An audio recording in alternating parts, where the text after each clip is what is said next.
तू रे माझा मितवा या मालिकेच्या आजच्या भागामध्ये इथे अर्णव आता झाडावरून जांभळं पाडत असतो. ईश्वरी वडाचं झाड शोधत असते. अर्णव म्हणतो, मी सिंदूर हे घे तुला 5 फळं हवी होती ना, 5 फळं घे. तेव्हा ईश्वरी म्हणते, सर हे काय, मी तुम्हाला 5 फळं आणायला सांगितली होती, वेगवेगळ्या प्रकारची फळं, तुम्ही तर एकाच झाडाची 5 फळं आणली आहेत. मला इथे आता ॲपल किंवा चिकू, पेरू आणि त्याचबरोबर केळं अशी मला 5 फळं हवी आहेत. तुम्ही एका झाडाची 5 फळं आणलीत. तेव्हा अर्णव म्हणतो, मी सिंदूर, मला आता इथे 5 फळं कुठून मिळणार आहे सांग बरं तू. इथे आता मला ॲपल, पेरू, चिकू, केळी इथे भेटणार आहेत का? तेव्हा ईश्वरी गप्प बसते आणि म्हणते, आमच्या इंदोरमध्ये सगळीकडे मिळतात ही फळं. तेव्हा अर्णव म्हणतो, हो, इंदोरमध्ये कुठे मिळतात सांग ना, कुठे मिळतात? ॲपल मिळायला आपण काय काश्मीरमध्ये आहोत, सांग ना कुठे मिळतात? तेव्हा ईश्वरी म्हणते, मिळतात ना, मार्केटमध्ये, सराफा बाजारमध्ये, जिथे जाल तिथे मिळतात. तेव्हा अर्णव म्हणतो, मी सिंदूर, वेळ लागले का तुला? मुंबईमध्ये मार्केटमध्ये ही सगळी फळंसुद्धा जागोजागी मिळतात, कळते तुला? आता आपण जंगलामध्ये आहोत ना, इथून मी ही सगळी फळं कुठून आणणार आहे? आणि हे बघ, बाकीची वेगवेगळी फळं नसली तरी पण चालेल, एका झाडाची 5 फळंच आहेत ना, ती आता तू पूजेसाठी आता घे. तेव्हा इथे ईश्वरी गप्पच बसते.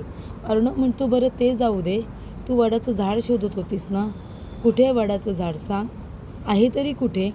तेव्हा ईश्वरी म्हणते, सर, वडाचं झाड नाही सापडलं, वडाचं झाड इथे कुठेच नाही आहे.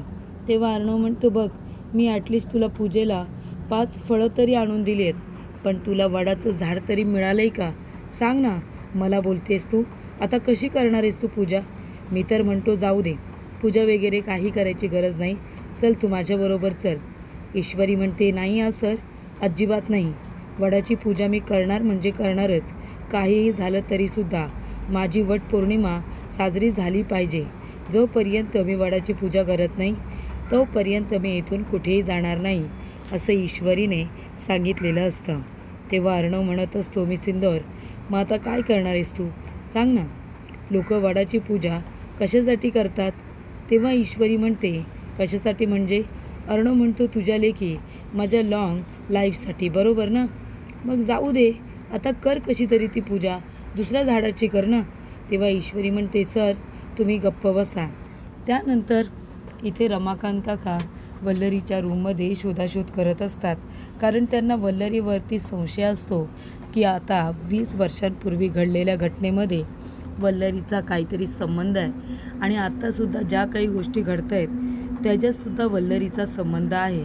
आणि तेव्हा इथे रमाकांत काका वल्लरीवरती संशय असल्यामुळे तिच्या विरोधात पुरावे गोळा करत असतात आणि पुरावे गोळा करत असताना तिच्या रूमची झडती घेत असतात. आणि तेव्हा इथे एका बॅगमध्ये चेक करत असताना एक आता बिल्ला मिळालेला असतो. तो बिल्ला अजूनही वल्लरीने जपून ठेवलेला असतो. तेव्हा इथे रमाकांत काकांना आठवण येते, तो बिल्ला हिऱ्याचा असल्यामुळे वल्लरीने चोरलेला असतो. आणि तेव्हा इथे सात्विकाने तिच्या थोबाडी दिलेली असते की आत्तापर्यंत दागिने चोरलेस ठीक आहे, पण आता तू माझा मान सन्मान चोरला आहेस. आणि त्याचमुळे प्रेक्षकांनो, मान सन्मान चोरल्यामुळे इथे आता बिल्ला हा हाती आलेला असतो आणि हे सगळं वल्लरीने घडवून आणले हे सुद्धा रमाकांत काकांना कळलेलं असतं. त्यानंतर इथे रमाकांत काका सगळा बिल्ला, नेगेटिव्ज आणि फोटोसुद्धा त्या कपड्यांच्या बॅगमध्ये सापडलेले असतात. ते फोटोसुद्धा ते बघत असतात. तेव्हा ते म्हणत असतात की अच्छा, म्हणजे हे सात्विकाने जे काही केलं होतं, वल्लरीच्या थोबाडीत दिली होती, ते सगळं मनामध्ये ठेवून वल्लरीने या सगळ्याचा वचपा काढलाय, वचपा, असं आता सुप्रिया म्हणत असते. त्यानंतर इथे आता ज्या वेळेला हॉटेलमध्ये सुप्रिया येते आणि अचानक पत्रकार आलेले असतात आणि तेव्हा हे फोटो काढण्यात आलेले असतात. रमाकांत काका नेगेटिव्ज वगैरे बघत असतात, तेच फोटो असतात जे वल्लरीने तयार करून आणलेले असतात. तेव्हा ते म्हणतात की अच्छा, म्हणजे हे फोटो, हे नेगेटिव्ह आणि हा बिल्ला अजूनही तिने जपून ठेवला आहे, म्हणजे वल्लरीचा झालेला अपमान, सात्विकाने रागाच्या भरात केलेला अपमान वल्लरी अजून पण विसरलेली नाही. तेव्हा इथे आता ईश्वरी असते ना, ईश्वरी म्हणते सर उगाच काहीही बोलू नका तुम्ही. तेव्हा इथे अर्णव म्हणतो अगं लाँग लाईफसाठी माझ्या प्रार्थना करणार आहेस ना, पूजा करणार आहेस. आता तू मला सांग, जर पुढे जाऊन मला काही झालं तर मग काय होणार आहे? या पूजेचा काही उपयोग होणार आहे का? ती म्हणते गप्प बसणार आहेत का? तेव्हा अर्णव म्हणतो मग हे बघ, हे एक झाड आहे, तू याची पूजा कर. ईश्वरी म्हणते सर ते वडाचं झाड नाही आहे. अर्णव म्हणतो आय नो, मला माहिती आहे, पण असं वडासारखंच आहे ना, खूप मोठं आहे बघ ना, आणि आपल्याला काय कुणाची तरी पूजा करायचीच आहे, घे त्याची पूजा कर. तेव्हा ईश्वरी म्हणते नाही आहे सर. अर्णव म्हणतो अगं काय होतं आहे, कर ना त्याची पूजा. तसंही तुम्ही लोक ही पूजा करता आमच्यासाठी. आता जर मी मगाशी फळं काढताना मला काही चावलं असतं, मला काही झालं असतं, तर या पूजेचा काय उपयोग राहिला असता? तेव्हा ईश्वरी म्हणते सर अहो असं अभद्र काही बोलू नका, आणि ती अर्णवच्या तोंडावरती हात ठेवते. अर्णवच्या बोलण्याचा तिला राग आलेला असतो. ती म्हणते सर तुम्ही काही बोलता का? बोलताना जरा विचार तरी करा. तेव्हा इथे अर्णव लगेच गप्प बसतो. त्याला कळतं की ईश्वरीला त्याची किती काळजी आहे. आणि त्यानंतर रमाकांत काका म्हणतात की अच्छा, म्हणजे आता एवढ्या वर्षांपूर्वी सात्विकाकडून वल्लरीचा झालेला अपमान वल्लरी अजून काही विसरलेली नाही, आणि त्याच्या वचपा काढण्यासाठी, त्याचा बदला घेण्यासाठी वल्लरीने पुरेपूर इथे मेहनत घेतली, सगळं प्लॅन केलं, सगळं प्लॅनिंग करून मला याच्यामध्ये फसवलं. त्यानंतर सात्विकासमोर माझी वाईट इमेज तयार केली आणि मग तिने स्वतः आत्महत्या केली. वल्लरीने तिला आत्महत्या करण्यासाठी प्रवृत्त केलेलं दिसतंय, असं सुद्धा इथे आता रमाकांत राजशिर्के म्हणतात. वल्लरीचं हे कारस्थान सगळ्यांना कळलं पाहिजे. तेव्हा रमाकांत काका आता सगळ्यांना सत्य सांगण्यासाठी जातच असतात. सगळ्यात आधी त्या अर्णवला फोन करतात. अर्णवच्या फोनला रेंज नसल्यामुळे त्याचा फोन काही लागत नसतो आणि रमाकांत काकांना त्याच्याशी बोलता येत नसतं. तेव्हा इथे आता ईश्वरी म्हणत असते की अर्णव सर अहो जरा विचार करू द्या मला, आणि तुम्हीसुद्धा बोलताना नीट बोला. तेव्हा अर्णव म्हणतो मी सुंदर, हे बघ तू काळजी करू नको, आणि खरंच मी म्हणतोय ना हे सगळं करायची गरज नाही आहे. इथे कोणीच नाही आहे, कोणी काही बघत नाही आहे. तू घे बरं याच झाडाची पूजा करून घे. तेव्हा इथे ईश्वरी म्हणते सर पूजा तर मला मनापासून करायची आहे. ही पूजा का करतो? जेव्हा मी स्वप्न बघत होते ना, तेव्हा माझ्या लग्नाचं स्वप्न बघत असताना मी नेहमी असा नवरा बघायचे जो माझ्या पाठीशी खंबीरपणे उभा राहील, संकटामध्ये माझी साथ देईल. आणि तसा नवरा माझ्या आयुष्यात आता आहे की नाही तुमच्या रूपात? मग आता मला माझा जसा हवा तसा नवरा मिळाला आहे, मग मला मनापासून ही पूजा करायला नको का? असं सुद्धा इथे आता ईश्वरी म्हणत असते. तेव्हा अर्णव तिच्याकडे कौतुकानेच बघत असतो. ईश्वरी म्हणते सर, आणि काहीही झालं, कितीही मोठं संकट आलं तरी मी पूजा करणार म्हणजे करणारच. तेव्हा अर्णव म्हणतो हा करणार आहेस, पण वडाचं झाड आता इथे नाही आहे, मग कशी काय पूजा करशील? कसं तुझं व्रत पूर्ण होईल? तेव्हा ईश्वरी म्हणते सर आयडिया माझ्याकडे, हे घ्या, हे जरा पकडा बरं. अर्णव म्हणतो काय झालं मी सिंदूर, हे मला का पकडायला सांगतेस? तेव्हा ईश्वरी म्हणते सर तुम्ही पकडा ना, माझ्याकडे एक आयडिया आहे. तेव्हा अर्णव म्हणतो मी पूजा करायची आहे की काय? ईश्वरी म्हणते नाही सर, हे पकडा आणि इथे जागेवरती उभे राहा, मी लगेचच जाऊन आले. त्यानंतर अर्णव तिथे उभा असतो ताट पकडून, आणि इथे अर्णव आपला मोबाईल काढतो आणि नेटवर्क चेक करत असतो. आणि तेव्हा इथे मोबाईलला त्याच्या रेंजसुद्धा नसते. रमाकांत काका फोटो नेगेटिव्ज त्याचबरोबर बिल्ला घेऊन बाहेर येतच असतात. तेवढ्यातच तिथे वल्लरी आलेली असते. वल्लरी आल्यानंतर इथे आता रमाकांत काका घाबरतात. तिला सत्य समजतं की काय असं त्यांना वाटत असतं, आणि तेच होतं, कारण रमाकांत काकांनी शोधाशोध करत असताना केलेला पसारा आणि त्याचबरोबर इथे आता हातामध्ये असलेले फोटो आणि नेगेटिव्ज हे सांगून जात असतात की रूममध्ये कुणी नसताना खूपच जास्त तपास हा झालेला आहे, शोधाशोध झालेली आहे. आणि तेव्हा रमाकांत काका तिच्याकडे आता घाबरतच बघत असतात. तेव्हा इथे लगेच वल्लरी म्हणते की रमाकांत राजशिर्के, मी माझ्या रूममध्ये नसताना तुम्ही इथे काय करताय, आणि हे सगळं तुमच्या हातामध्ये काय करतंय? तेव्हा रमाकांत काका म्हणतात की वल्लरी, अगं सात्विकाने तुझा पार्टीमध्ये अपमान केला, तुला चोर म्हणाली, त्याचा तू असा राग काढलास, म्हणजे तिच्यावरती राग काढण्यासाठी आमचा संसार उद्ध्वस्त केलास. माझ्या बायकोने आत्महत्या केली.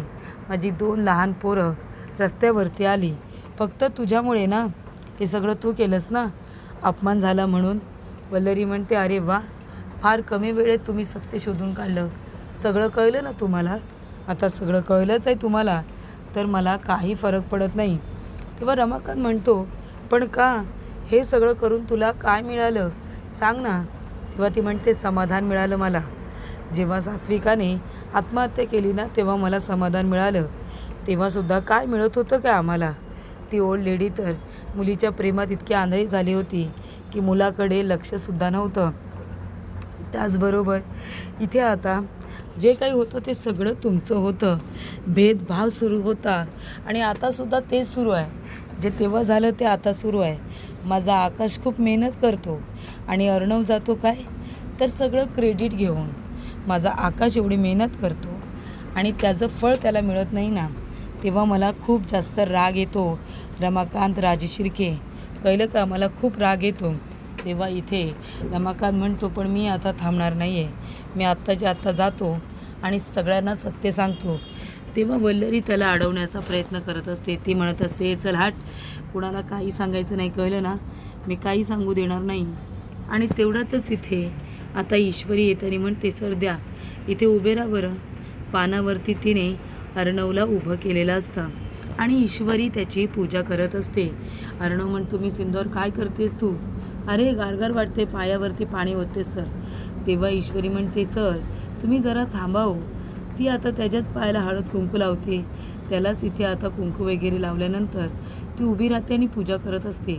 अर्णव म्हणतो, मी सिंदूर हे काय? तू माझी पूजा का करतेस? मी काय वडाचं झाड आहे का? ती म्हणते, नाही सर, तुम्ही वडाचं झाड तर नाही, पण तुम्ही माझे सत्यवान आहात. मग मी सावित्री, ॲज अ सावित्री मी माझ्या सत्यवानाची पूजा करते, कळलं तुम्हाला? तेव्हा अर्णव म्हणतो, पण हे कशाला? मी वडाचं झाड नाही आहे, त्यामुळे हे सगळं नको. ईश्वरी म्हणते, सर तुम्ही गप्प बसा, अजिबात काहीही बोलू नका, मला हे बांधू दे बरं.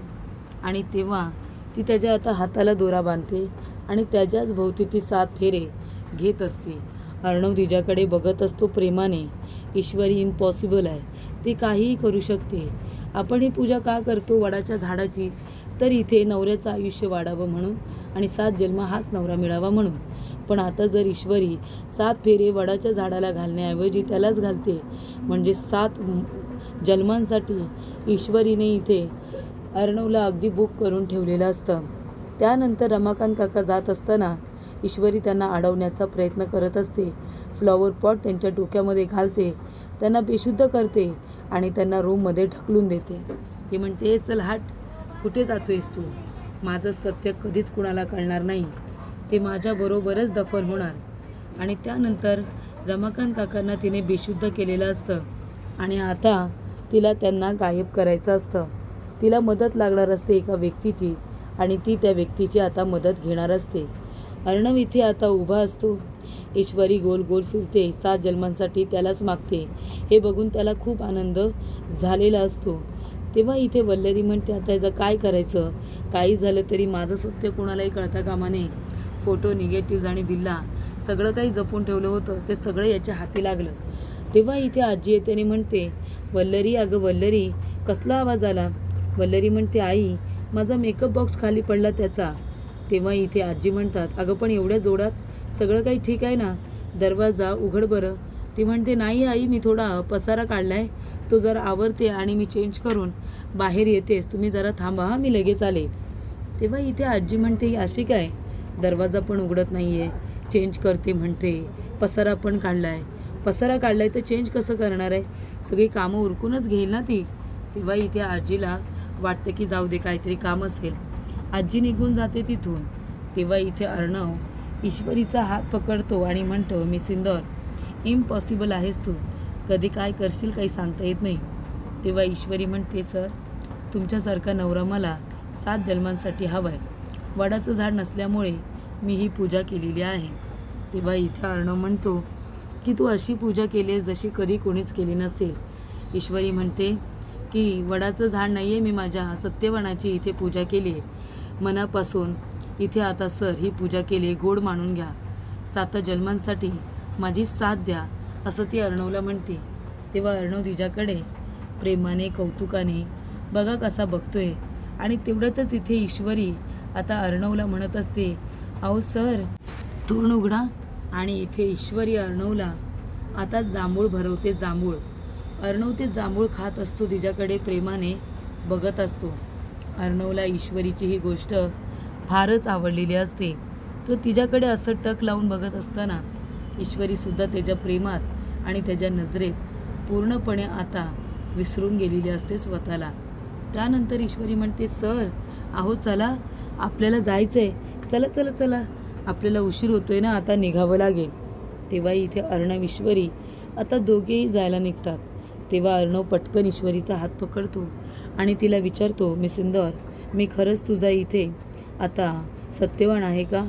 ईश्वरी म्हणते, नाही सर, मगाशी मी थोडंसं खोटं बोलली, मस्करी केली.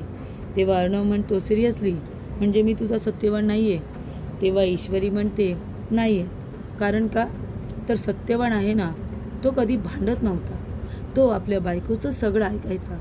तसं तुम्ही माझं काहीच ऐकत नाही आणि उलट माझ्याबरोबर भडकूचंदवाने तुम्ही इथे भडकत असता, बरोबर ना? भडकूचंद आहात तुम्ही, मग तुम्ही सत्यवान कसे? तेव्हा अर्णव म्हणतो, अच्छा मी भडकूचंद आणि तू कोण आहेस? ईश्वरी म्हणते, मी सावित्री. त्यानंतर इथे ईश्वरी आता इथे पूजा केलेली असते, ती पाया वगैरे पडत असते. ती म्हणते की जशी पण पूजा केली माझ्या नवऱ्यासाठी केली, मनापासून केली, तेव्हा ही पूजा आता गोड मानून घ्या, असं ती म्हणते. त्यानंतर रमाकांत राजशिर्के बेशुद्ध आहेत का हे आता वल्लरी बघत असते. श्वास चालू आहे का, जिवंत आहेत की मेलेत, हे सगळं ती आता बघत असते.